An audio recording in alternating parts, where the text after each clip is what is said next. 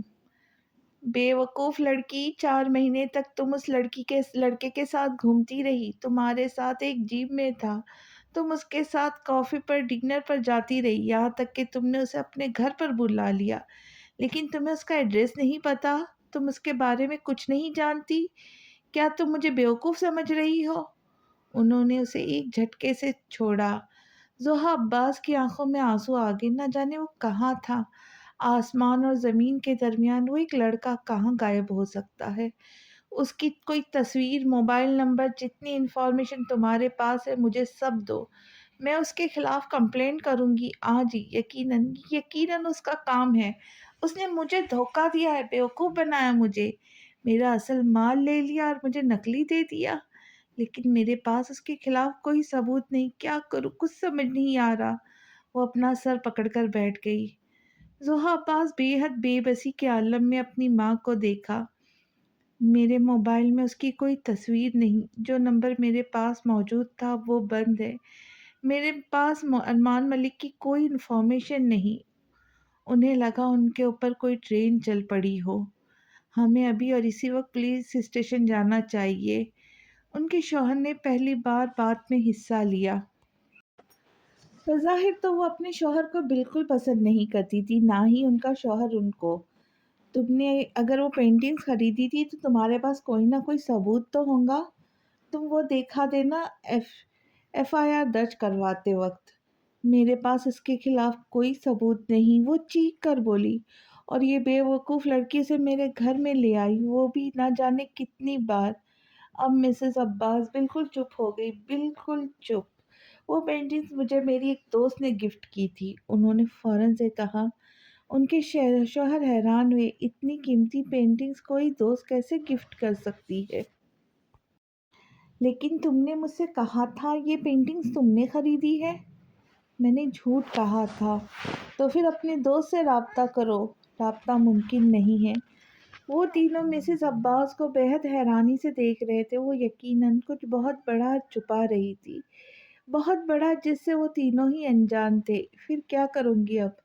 ان کے شوہر نے کہا۔ پتہ نہیں۔ وہ سر پکڑ کر بیٹھ گئی۔ رات 2:30 بجے کا وقت تھا۔ اس وقت وہ سب ایک فلیٹ میں موجود تھے، سفید رنگ کا فلیٹ جو ارمان ملک کا تھا۔ چھوٹی سی ڈائننگ ٹیبل کے ارد گرد 4 کرسیاں لگی تھیں اور ٹیبل کے اوپر سب کی پسند کا کھانا بھرا پڑا تھا۔ سامنے صوفے کے اوپر وہ 3 پینٹنگز تھیں جنہیں وہ بہت غور سے دیکھ رہا تھا۔ آج اس کے دل میں ایک سکون تھا، اطمینان تھا، جو چاہیے تھا وہ حاصل کر لیا تھا۔ تم تینوں نے بہت اچھا کام کیا ہے۔ یہ تم تینوں کے پیسے۔ اس نے 3 انویلپس ان تینوں کے آگے بڑھائے۔ یقیناً ہم آگے بھی ساتھ رہیں گے، وہ مسکرا کر کہہ رہا تھا۔ ہاں، اور ہاں، ایک بات میری یاد رکھنا، تم لوگ مجھے جانتے ہو، نہ ہی میں تمہیں۔ اس کے خوبصورت چہرے کے اوپر ایک حسین مسکراہٹ تھی۔ اگلی صبح بہت زیادہ روشن تھی، کھڑکیوں سے دھوپ چھن چھن کر نیچے گر رہی تھی اور سفید فرش کو چمکا رہی تھی۔ وہ اپنا تمام سامان پیک کر چکا تھا۔ اس نے اس وقت سیاہ رنگ کے کپڑے پہنے ہوئے تھے، شرٹ کی آستینوں کو کوہنیوں تک فولڈ کیا ہوا، آگے کے 3 بٹن کھلے تھے۔ جہاں سے اس کا خوبصورت کسرتی سینہ نظر آ رہا تھا۔ آنکھوں پر سیاہ گلاسز، پاؤں میں مہنگے جوتے، بالوں کو طریقے سے سیٹ کیا ہوا۔ اس کے ایک ہاتھ میں سوٹ کیس تھا، دوسرے ہاتھ میں کوٹ۔ ارمان ملک ایک سوان، ایک خوبصورت آبی پرندہ جو خاموش پانیوں پہ تیرتا ہے، تنہا، خاموش، اور جو اپنے ساتھی سے بہت مخلص رہتا ہے۔ وفادار، خوبصورت آبی پرندہ سوان۔ وہ اپنے لمبے قد کی وجہ سے بہت سے لوگوں میں نمایاں ہو رہا تھا۔ کان پر فون لگائے کسی سے بات کرتے ہوئے وہ ایئرپورٹ کی طرف بڑھ رہا تھا، اچانک رکا اور نظریں گھما کر پیچھے دیکھا۔ ایک ہجوم تھا، ہر کسی کے چہرے کے اوپر ایک پرسونا چڑھا ہوا تھا، ایک پرسونا چڑھا کر وہ خود بھی یہاں پر آیا تھا، اور یہی پرسونا چڑھا کر وہ اس شہر سے جا رہا تھا، ہمیشہ ہمیشہ کے لیے۔ ارمان ملک۔ دھوکہ ہمیشہ چہرے پہ مسکراہٹ اور نرمی کا نقاب چڑھا کر دیا جاتا ہے۔ سامنے والے کو یوں لگتا ہے جیسے خلوص اور سچائی کا سمندر بہہ رہا ہو، مگر حقیقت میں دل کے اندر فریب اور خود غرضی کے کانٹے چھپے ہوتے۔ یہی دھوکہ سب سے خطرناک ہوتا ہے، کیونکہ یہ اعتماد کے لباس میں لپٹا ہوا ہوتا ہے۔ دھوکہ ہمیشہ وہیں سے ملتا ہے جہاں ہم نے سب سے زیادہ بھروسہ رکھا ہوا ہو۔ دنیا میں سب سے بھاری بوجھ ٹوٹے ہوئے اعتماد کا ہوتا ہے۔ دھوکہ دینے والے وقت کے ساتھ بھول جاتے ہیں، مگر دھوکہ کھانے والے کبھی بھول نہیں پاتے۔ وقت دوپہر کے 2 بجے، جگہ لیاقت ہاسپٹل کے سامنے والے بلڈنگ نمبر 3، شہر راولپنڈی۔ رضیہ جویلرز۔ بلڈنگ کے اوپر ایک بورڈ پر بڑا بڑا لکھا تھا، نام کے کارنر پر مختلف قسم کے خوبصورت جویلرز بنے ہوئے تھے۔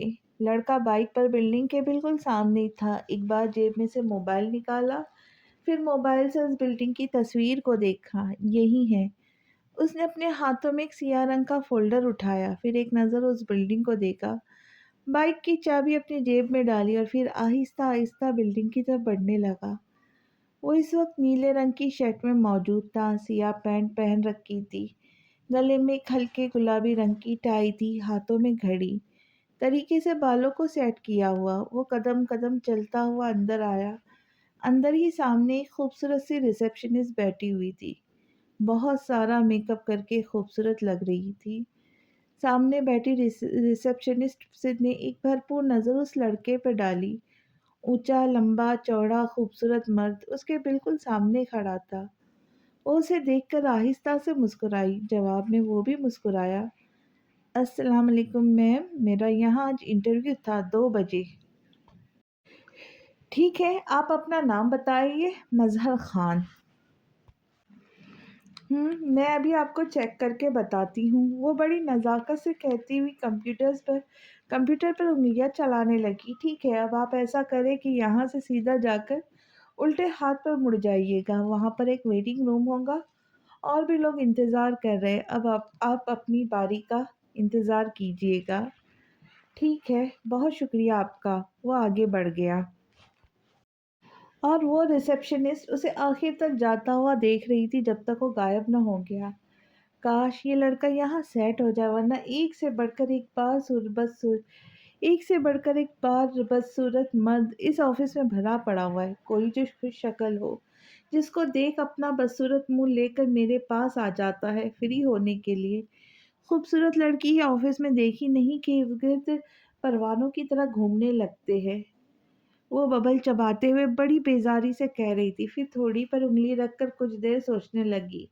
اگر یہ یہاں لگ جائے تو کتنا ہی اچھا ہوگا، کم از کم کوئی تو موٹیویشن ہوگی آفس آنے کی۔ اب میں وہ اپنی ہی بات پر مسکرائے دوبارہ سے اپنی جگہ پر بیٹھ کر کام کرنے لگی۔ وہ ویٹنگ روم کی طرف بڑھ رہا تھا۔ لمبا سا لڑکا جس کے بال چھوٹے تھے لیکن طریقے سے سیٹ کیے ہوئے تھے، وہ قدم قدم چلتا ہوا اس روم کے اندر داخل ہوا، پھر ایک جگہ خالی دیکھ کر وہاں بیٹھ گیا۔ ایک عورت جو اپنے لیے سیکریٹری تلاش کر رہی تھی، وہ بھی صرف جوان لڑکوں کو، کم از کم اس کے پاس جو معلومات تھی وہ یہی تھی۔ وہاں موجود سارے ہی لڑکے بس ٹھیک ٹھاک تھے۔ کچھ تو اس کو دیکھ کے ہی سمجھ گئے تھے کہ اس کو ہی جاب ملنے والی ہے۔ لیڈیز جویلری آفس میں ایک عورت کا ایک مرد سیکرٹری سننے میں ہی عجیب تھا۔ اس نے اپنا سر جھٹ کر اپنی فائل کے صفحے بدلنے لگا۔ لڑکے ایک ایک کرسی پر بیٹھے ہوئے تھے اور اپنی اپنی باری کا انتظار کر رہے تھے۔ اس کا نمبر سب سے آخر تھا۔ وہاں انتظار کرتے کرتے اسے تقریباً 3 بج چکے تھے۔ 3:15 پر اس کا نمبر آیا۔ شیشے کا دروازہ اس نے آہستہ سے کھولا تو ایک لمحے دروازے کے باہر رکا اور پھر دروازہ 2 انگلیوں کی مدد سے بجایا۔ کرسی پر بیٹھی عورت نے نظر اٹھا کر دیکھا۔ کیا میں اندر آ سکتا ہوں میم؟ وہ اپنی بھاری مردانہ آواز میں اندر آنے کی اجازت مانگ رہا تھا۔ سامنے بیٹھی عورت نے ایک بھرپور نظر اس کو دیکھا اور اس کے بعد مسکرا کر اسے اندر آنے کی اجازت دی۔ اندر آنے کا اشارہ کیا۔ شیشے کا دروازہ خود سے ہی بند ہو گیا۔ السلام علیکم میم۔ السلام علیکم میم، میرا نام مظہر خان ہے۔ وعلیکم السلام، بیٹھو مظہر خان، وہ بڑی نزاکت سے کہتے ہوئے اسے دیکھنے لگی۔ سامنے بیٹھی عورت نے بالوں کا جوڑا بنایا ہوا تھا اور لمبی قمیض پہن رکھی تھی جس پر دوپٹہ نہیں تھا اور سفید رنگ کا ٹراؤزر۔ سیدھے ہاتھ میں بہت سے موتی والا بریسلیٹ اور الٹے ہاتھ میں گھڑی۔ وہ عورت پتلی دبلی سی تھی لیکن چہرے سے عمر کا پتہ چل رہا تھا۔ شاید وہ اپنے 45 سال مکمل کر چکی تھی لیکن اپنے آپ کو خاصی فٹ رکھا ہوا تھا۔ وہ عورت اب بہت غور سے اس کی سی وی اور فائلز وغیرہ دیکھ رہی تھی۔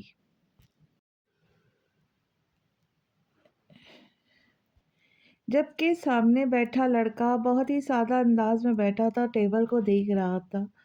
وہ عورت فائل کو دیکھنے کے ساتھ ساتھ ایک نظر اٹھا کر اسے بھی دیکھ لیتی تھی۔ یہ لڑکا واقعی بڑا ہینڈسم ہے۔ وہ فائل کے پیپر بدلتے ہوئے سوچنے لگی، تو پھر میں کیا کروں، رکھ لوں؟ وہ خود سے کہہ رہی تھی۔ لڑکا غور سے ان کی شکل دیکھ رہا تھا۔ ایسی ہی ایک ہینڈسم سیکرٹری کی ضرورت تھی تمہیں، رضیہ شوکت۔ کم از کم سیکرٹری کی شکل تو اچھی ہی ہونی ہی چاہیے کہ جب وہ کمرے کا دروازہ کھول کر بار بار اندر آئے تو نہ دل کو برا لگے نہ آنکھوں کو۔ اب وہ اسے اس کا ایکسپیرینس لیٹر دیکھتے ہوئے کچھ سوچنے لگی جو شاید اسے کسی اور کمپنی کی طرف سے دیا گیا تھا۔ ہاں، فائنل ہو گیا، میں نے اسے رکھ لیا، بات ختم۔ انہوں نے فٹافٹ فائل بند کی، آنکھوں پر سے اپنا چشمہ اتار کر نیچے رکھا